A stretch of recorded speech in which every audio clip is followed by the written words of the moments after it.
Alright guys, I'm actually going to destroy a lot of this content again, because in this video we're just talking about, I shouldn't have done that.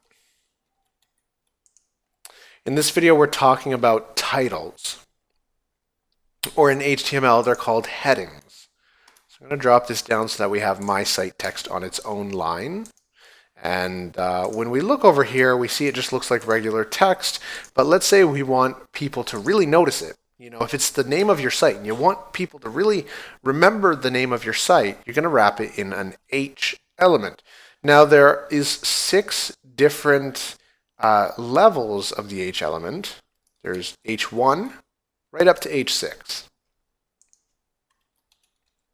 So H1 is going to be the biggest. I think it's like 50 pixels for font size.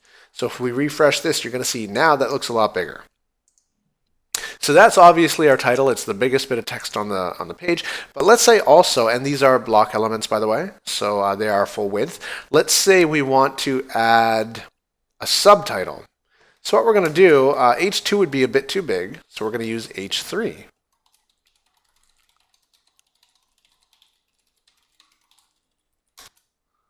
And then we're going to close that H3 element and save it. This is going to make a header that's a bit smaller, or heading text that's smaller.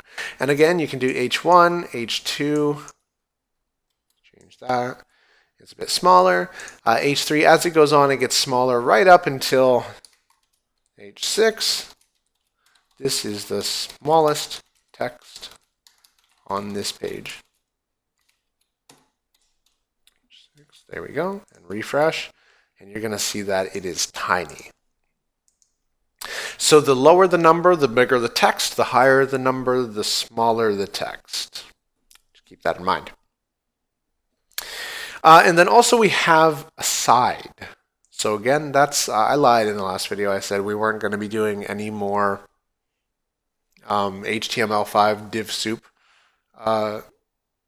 mitigating. So that was a lie. What we're going to learn about is the aside tag. And this is good for if you actually have content at the side of something. So this is some content. I'm going to refresh this, and as you will see, this did not go on the side, but it says aside. So what we're going to do is, it's kind of like, it's secondary to the main content. Let's say that. What we're going to do is, don't worry about this, I'm going to make it float left.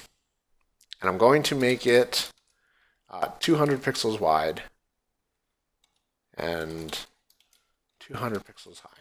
There. Don't worry about this. This is all CSS. We're going to be learning about that later, but I just want to show you guys how this should look. So if you have an aside element and you want it on the actual side, throw it in there and make it float on the left.